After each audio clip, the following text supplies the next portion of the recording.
Thanks for tuning into the Three Circles Living podcast, where you can learn how to improve your life, no matter if you want to accelerate your professional career, have better relationships, be healthier, find fulfillment. This is definitely the podcast for you. And make sure to share it and leave a comment with a nugget that you found most valuable and helpful for your life. That would be great. So today we'll dive a little deeper into limiting beliefs in terms of how you can rewire them and how you can actually go from the negative beliefs and building that lasting mental strength for you so that you don't fall into that trap again and they don't run your life. I know we were really going deep last time into the whole belief system, limiting beliefs, how they show up in your life, but also how you can recognize them and challenge them. And that's what we're going to talk about today, give you actionable steps, how to actually do it. And I love that because I worked through that and I'm still working through that to this day. But it's actually very inspiring and can change your life once you do it. You realize that you never stop working through it, right? Yeah, You do that realize that, right? I unfortunately, I think I Probably, I mean, I just wrecked your whole day. do. Just because I just like told you that even when you get to be my age, you're still going to be doing it. So, Yep. it's part of the beauty of being a human. Yes, but once you have the tools, it goes faster. And Yeah. you don't have to like repeat certain actions or things and get stuck in them. Um, you can get out of it and you can do it yourself. You don't need anybody else.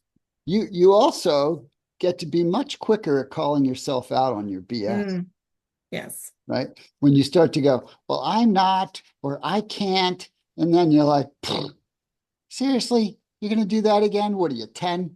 What are you, 12? Yeah, how many times are you going to go back to a well that you know has been dry forever? Right? Yes. All right. So Let's dive what in. do we want to do first?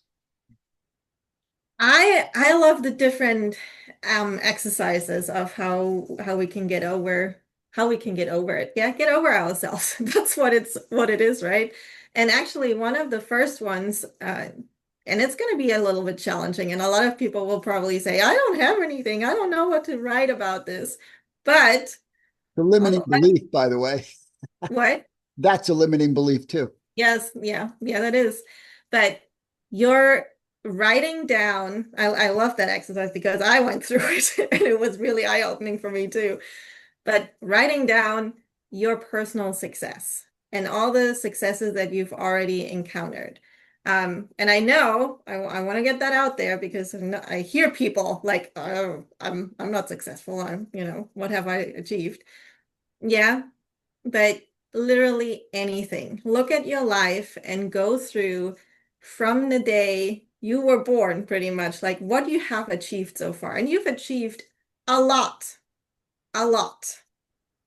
But I'll let you get into it too. I don't want to take Well, over. I mean, you've already alluded to it in a very direct and honest way. Is in first we have to clarify why people don't readily think this way Mm, because they're so conditioned and they've been so uber criticized and so made to deeply feel every one of their perceived failures, and that is a air quote if you're listening to this, because a lot of perceived failures are not even that. It's just school. Life is school. School is less school than life is school. mm, But we build monuments in our mind to things we feel like we messed up. And there are so few of those compared to all the things that most people achieve. The, the greatest achievement you ever had was learning to walk. That was like your greatest achievement. That was so freaking hard, but you didn't stop because what were you going to do? Give up? No, it's not in your DNA to quit. That gets conditioned too, mm. right? And And so, when Chris talks about your success list, first, let's look at that word because that word is so screwed up in today's culture. What is success? You have to be a singer who sells 100 million songs. Is that what you have to be successful? No, everybody's definition of success should be very unique to themselves. And heck, recording a song is a success. You Mm. successfully recorded a song. You don't need to write a bestseller. If you have it on your heart to write a book and you write the book, that is the success. Don't let other people's opinion a or maybe a lack of you caring to figure out how to market it, define the book as a success or a failure, writing the book as a success. There's so many things that we achieve, but because we are conditioned to build monuments to our failures, we take no note of our success. None. Things that we accomplish, things that we achieve. So many things, Chris. There's so many things that you know how to do that you don't even have to think about. You're Yeah. masters of them. There's lots of these things, right? But you don't consider those successes. They're just things you do. Yes. But that's why it's so important to actually think, like sit down and write it down, like all of the things, like you just said, that come easy, but also all the things that you've done and go down to, yeah, I learned to walk, I learned to write, I learned to read, I learned to speak, first of all, too. Like that's a whole different thing. Yeah. And I see that at my with my 3-year-old. Like it's all of that, it's a big success, like riding a bike, driving, learning to drive a car.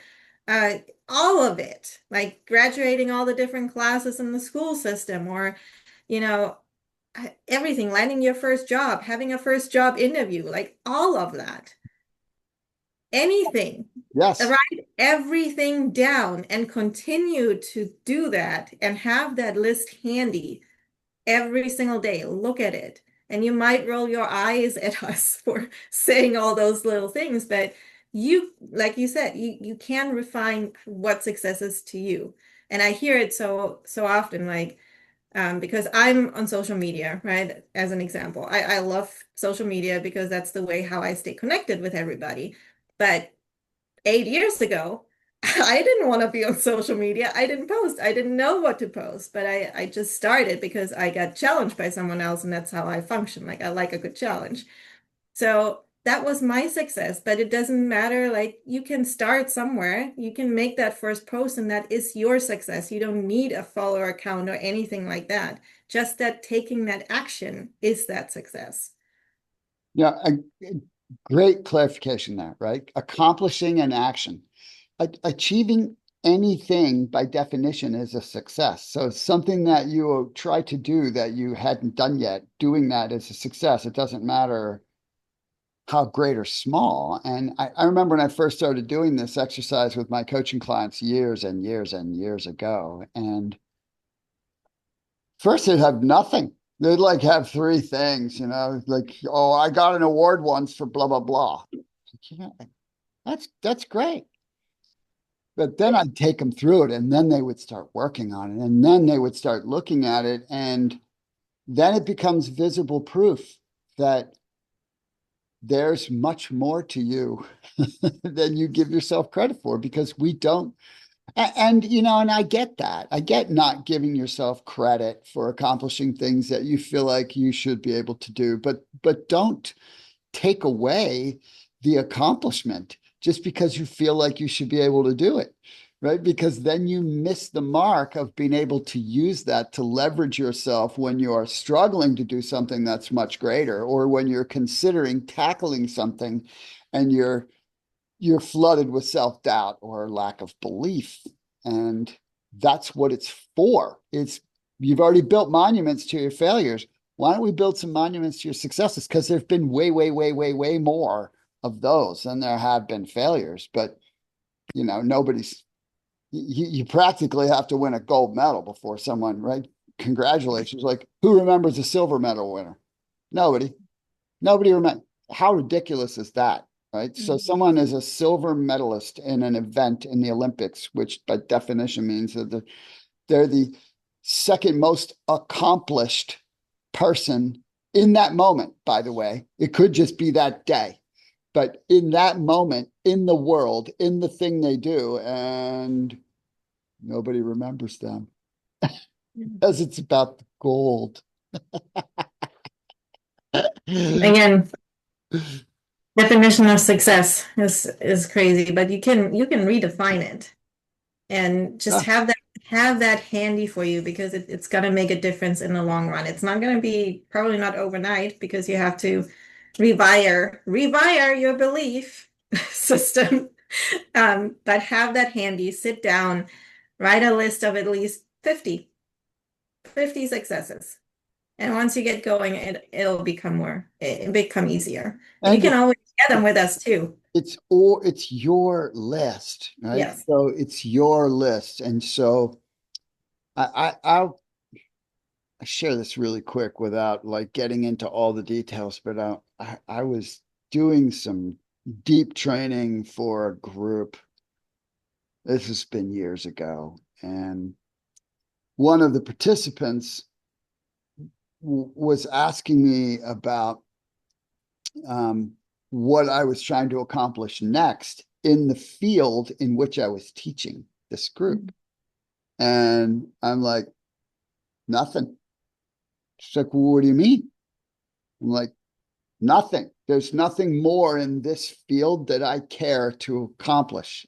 I don't need more of that because I'm working on my whole life and what I want my whole life to look like. And she couldn't get it because she was wired to think success meant one thing in Mhm. one isolated way, as opposed to, I go back to the classic three circles thing of if you have a ton of money, you've been super successful in your venture, but you're completely alone and your health is in the trash and you're incapable of doing most things.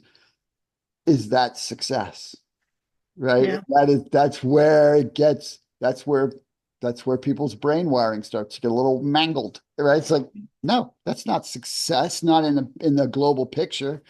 You're defining success in too narrow a window. Success is about is overreaching from a broad perspective, right? Yeah. And I would challenge everyone to really dig deep in this on this one because that was 15 years ago where I was like, I asked myself, like, what is success for me? Because I always saw laying on a beach, just laying there, not doing anything else. And it's like, that's not me though. Like it's great for somebody else, but it's boring to me. I can do it for a certain amount of time, but then I have to feel accomplished in some type of way and not just laying on the beach. Yes, it's nice, but not 365 days a year. It's not to me. So, and once you get that and once you understand that, you have your life will change because you have a different attitude of how you do things and how you compare yourself, right? That's a whole other thing that we discussed a few episodes ago. Um, but just do that. Highly recommend.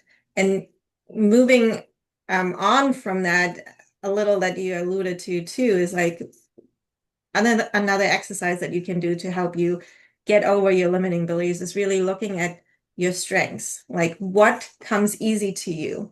What is something that you're good at that other people have pointed out to you and you're just like, that's not a thing. Like I just do it.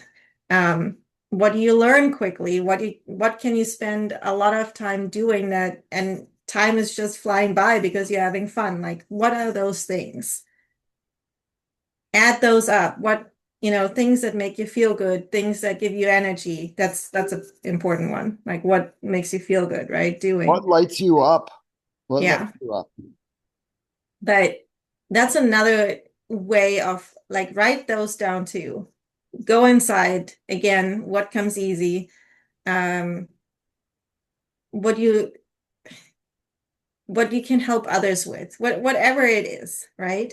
Um, but those are good to have and that just in your toolbox and whenever one of those limiting beliefs comes in, you can be like, no, but I have those strengths. Like you don't need to focus necessarily on the weaknesses unless it's a weakness that you need to improve because of your strength or for what you want to accomplish, right? I think you have that in the Three Circles Living book, and I really love that because that changed my perspective on things too. Because Well, everybody has weaknesses. We cannot be perfect and we cannot know everything, but we also have strength and the uniqueness, and that's what we should focus on. we actually mirror the success failure thing with our strengths and weaknesses, right? So if again, because I spent so many years working with groups and individual coaching clients and having them do these exercises. And Mhm. if I'm with a group and I'm like, okay, I'm going to give you 3 minutes and when I want you to write down as many of your weaknesses as you can, their pen is flying. It's flying. They Yeah. know all those, right? Why? Because they've got monuments to what they're not good at. And then, then we'll just kind of color over that and say, okay, who cares? Who cares? Who name one person in the world who's good at everything? You can't because there isn't any. Right? Nobody is good at everything. Everybody has strengths and weaknesses. Then, we shift the exercise to strengths. And it's like they got nothing. They're just sitting there like, huh? And then I have to walk them through what you just did. All right. What are things that come easy to you? What do you learn quickly? What gives you energy when you do it? What feels really good to do it? What can you do for hours and not realize it? Right? These are clues, right? And what are you drawn to? Those are the areas of congruence in your life. So this is actually, I'm not going to fully take us here. We could go here next time or the time after, but that congruence piece is a really important thread.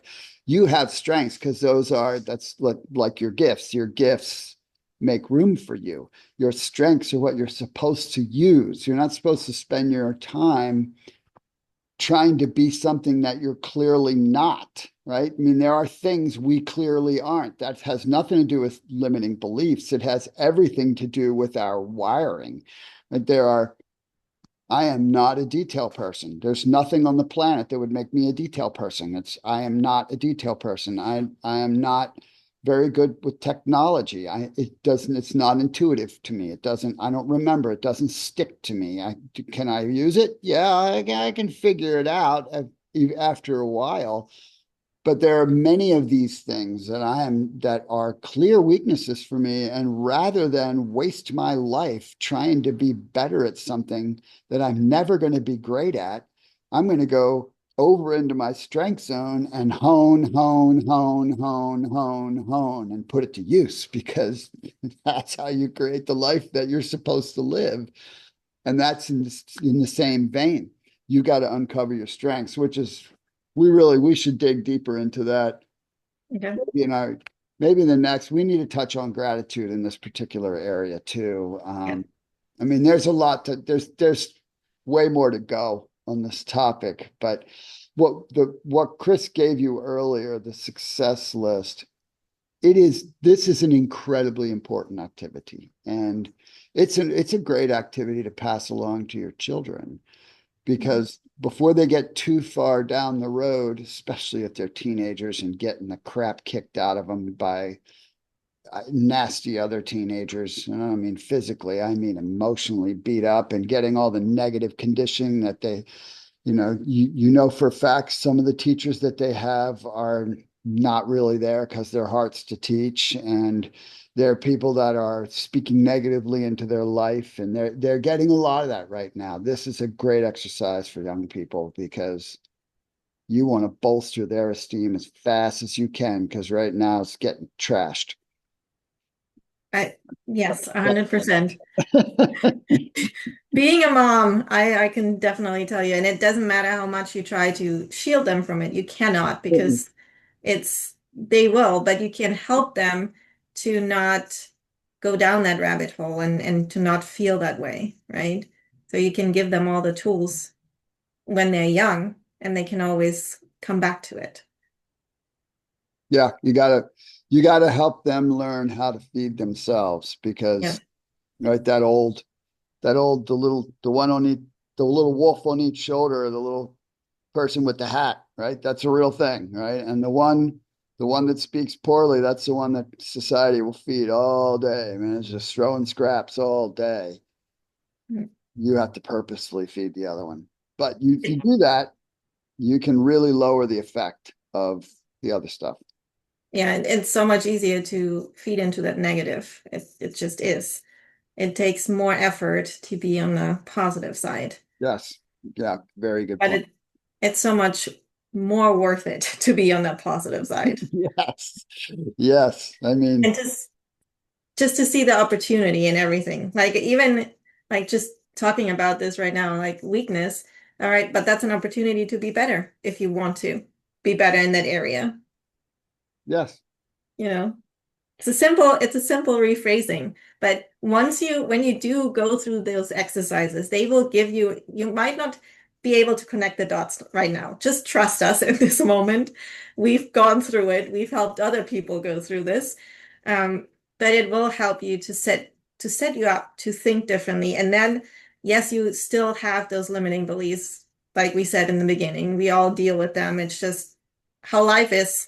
But we can, when we have those tools, we can help our minds to get back into, oh no, that's fine. I can do this attitude faster and maybe even without you having to think about it a lot.